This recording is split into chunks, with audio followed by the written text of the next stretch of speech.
Anda kembali menyaksikan program One on One. Kita lanjutkan diskusi kita bersama dengan Pak Menteri Desa dan Pembangunan Daerah Tertinggal. Siap. Pak Menteri, Ya. ini belakangan beredar kabar informasi ada larangan toko retail modern beroperasi di sekitar wilayah Koperasi Desa Merah Putih.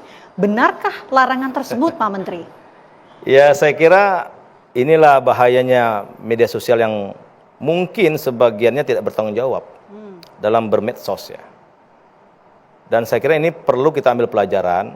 Kita boleh menyebarkan berita, tapi jangan berita hoax. Ya, jadikan media sosial itu untuk kita melakukan kebaikan.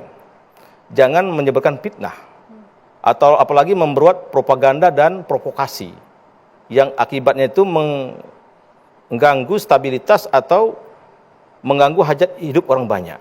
Nah, yang ditanya Mbak Pena tadi, memang dalam 2 minggu terakhir, ini saya yang korbannya, ya kan? Jadi di media sosial, TikTok dan lain-lain itu, seolah-olah saya bicara akan menutup warung. Nah, itu AI, ya kan?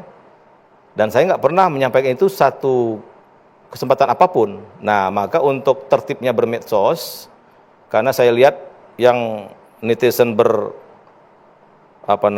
yang baca atau merespon dari AI itu banyak yang percaya. Ya kita juga mungkin nggak nyalakan mereka, mungkin mereka juga belum terlalu memahami atau karena terlalu cepat merespon itu tanpa melihat apakah ini benar atau enggak.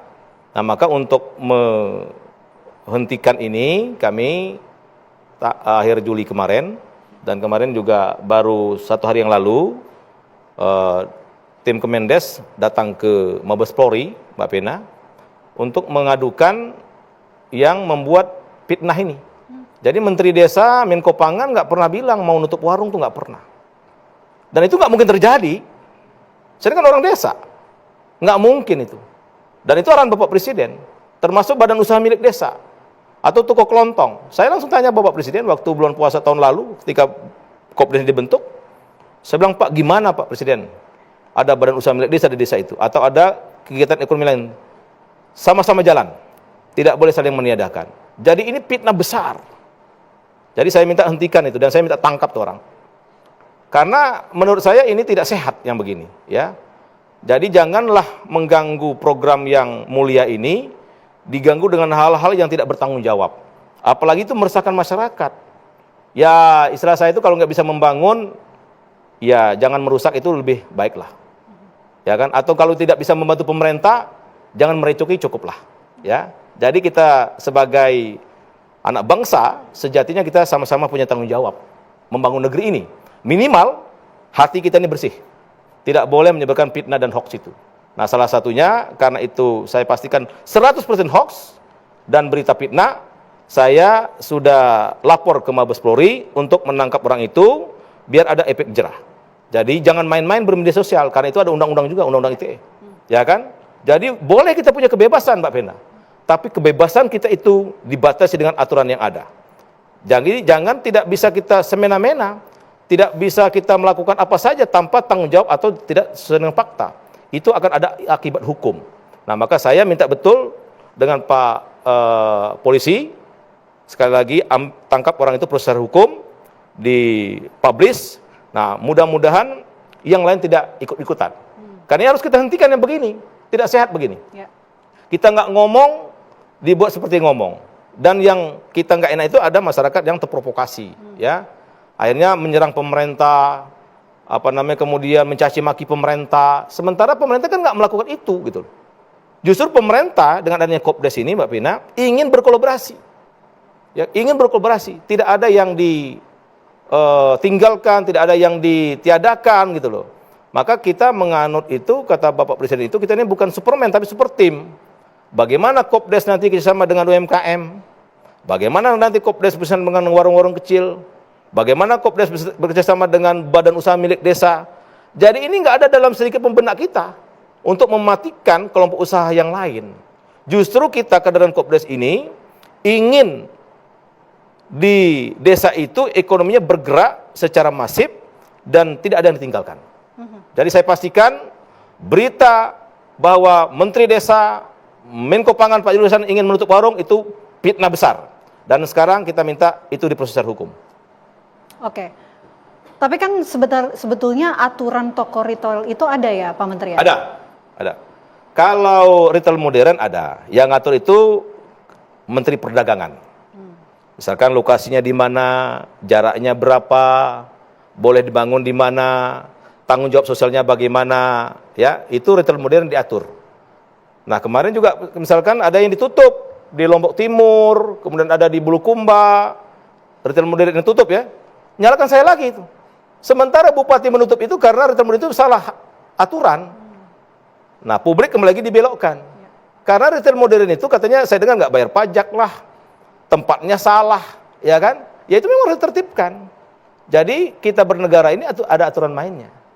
Retail modern nggak bisa juga semena-mena. Nah maka waktu itu juga di Komisi 5, Mbak Pena, saya usul waktu itu. Bukan mau menutup retail modern yang sudah ada, menutup Indomaret, Alfamart yang sudah ada. Enggak, saya nggak pernah bilang begitu. Yang saya bilang stop tuh izin-izin baru yang ke desa. Ya kan? Ya kan mereka sudah banyak. Silakan yang sudah ada itu silakan berjalan. Saya tidak pernah mengeluarkan kata-kata menutup tuh nggak pernah. Stop izin yang baru itu pun usul. Karena itu wewenang itu bukan di saya. Tapi saya kan menyerap aspirasi ketika saya keliling ke desa. Saya ketemu dengan kepala desa, ketemu dengan pedagang-pedagang kecil. Karena ini beda mazhab, Mbak Pena.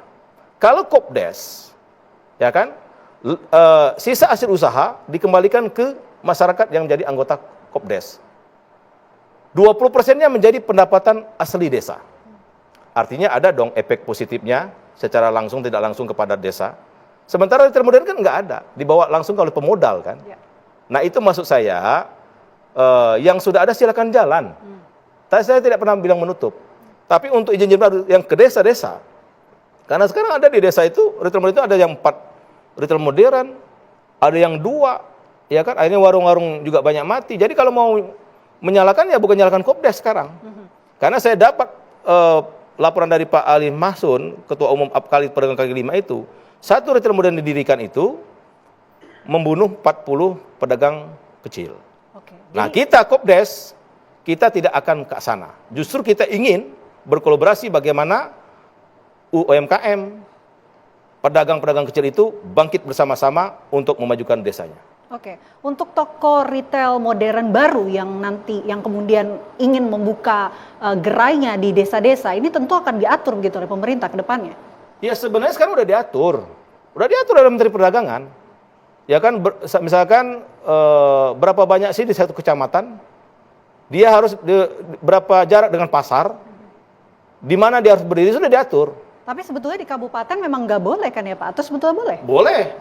Boleh. Tapi yang saya usulkan untuk di stop izin baru itu kan saya minta moratorium itu untuk izin baru yang masuk ke desa-desa, gitu loh.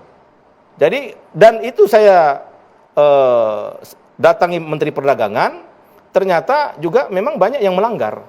Saya juga ketemu dengan Bupati Bulukumba juga dengan lupa, katanya di situ banyak juga melanggar. Lombok Timur juga termasuk yang lain-lain. Jadi saya kira bukan salah Kemendes, bukan salah Pak Mendes. Kalau mereka ditutup karena mereka juga memang melanggar aturan. Republik kan bukan semau kita, tapi ada aturan yang mesti kita taati. Gitu loh. Dan saya justru saya minta itu di moratorium, justru saya membela pedagang kecil, rakyat kecil. Gitu loh. Tadi dan beda sekali retail modern dengan Kopdes. Kalau Kopdes kan tentu keuntungan nanti kembali ke desa menjadi pendapatan asli desa sebagian. Oke, jadi di kabupaten nggak boleh begitu ya Pak Menteri? Apanya? Untuk kemudian membuka gerai toko retail modern. Sekarang banyak, bukannya di kabupaten Pak Bena. Coba aja misalkan di desa Ranjeng itu, di Serang itu, 4 retail modern itu ada, desa. Boleh? Ya saya nggak tahu. Apakah mereka memenuhi aturan nggak itu? Oke. Ya maka menurut saya menteri terkait atau Pemda juga harus teliti juga. Gitu. Ya. Jangan sampai lost control sehingga nanti mereka seperti tidak diawasi dan semaunya aja. Dan itu ada akibatnya. Gitu. Nah beda kalau Kopdes kan memang dia akan kembali ke masyarakat.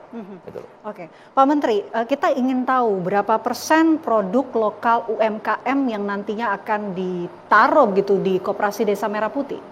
Ya kita gini Mbak Pena, jadi fungsi utama dulu yang kita kedepankan ya. Jadi Kopdes ini akan menjadi infrastruktur pemerintah untuk menyalurkan barang bersubsidi. Tadi kan pidato Bapak Presiden kan? Ya.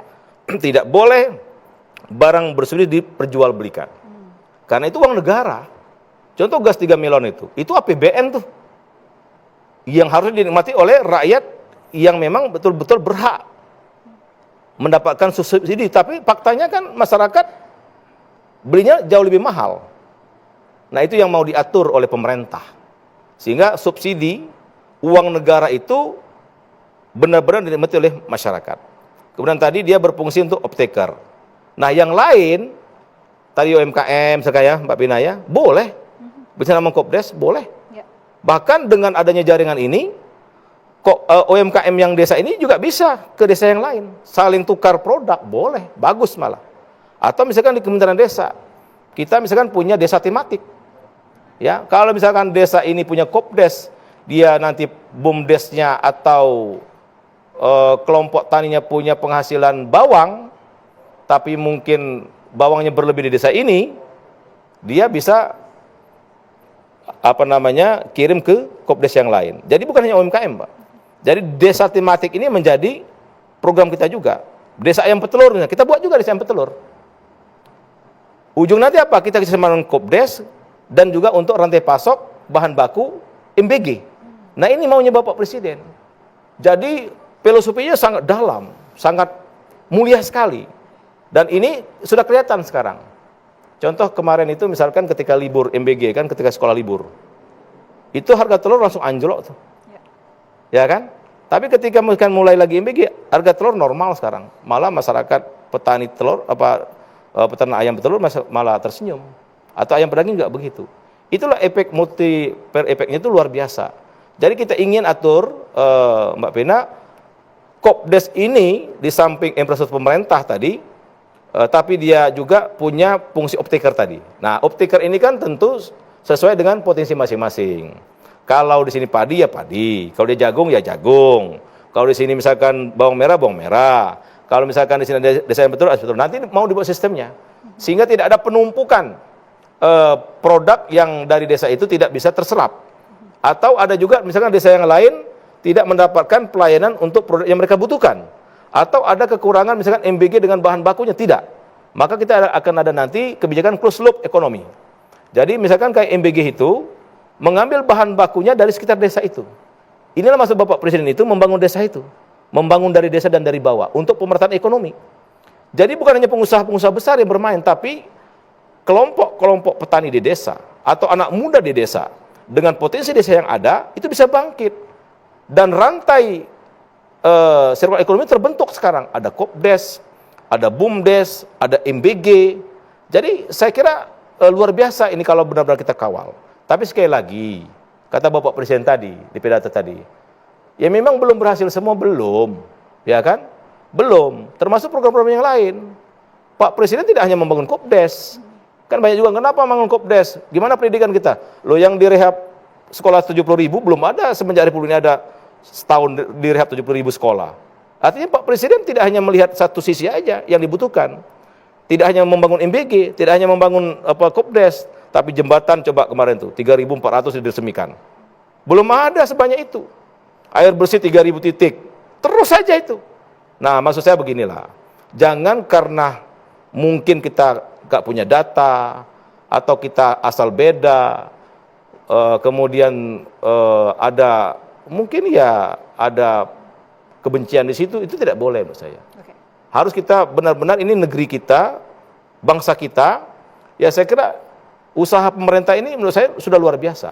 Ya, semua ini di itu. Nanti akan misalkan tadi rehab 4.000 puskesmas. Jadi jangan sampai, maksud saya gini Mbak Pina, jangan sampai Koperasi Desa Merah Putih dan Koperasi Keluaran Merah Putih ini seolah-olah ini program pemerintah. Ya kan? Banyak yang lain dilaksanakan juga. KIP dilaksanakan terus. Ya kan? Infrastruktur dibangun juga. Kemudian kesehatan juga dibangun, sekolah rakyat dibangun. Jadi jangan, kan kalau saya lihat banyak pabrik itu melihat Kopdes ini sepertinya hanya satu program Kopdes saja pemerintah atau hanya MBG saja. Tidak mau melihat secara komprehensif gitu loh. Ya. Tapi bahwa Kopdes ini adalah masif, iya, karena memang tadi sebagai infrastruktur pemerintah di setiap desa. Oke, selanjutnya kita akan bahas mengenai yang viral di media sosial Pak Menteri, di mana banyak yang menyoroti bahwa lokasi pembangunan dari Koperasi Desa Merah Putih dinilai tidak lazim. Nanti kita akan dalami usai jeda, program One on One akan kembali untuk Anda sesaat lagi.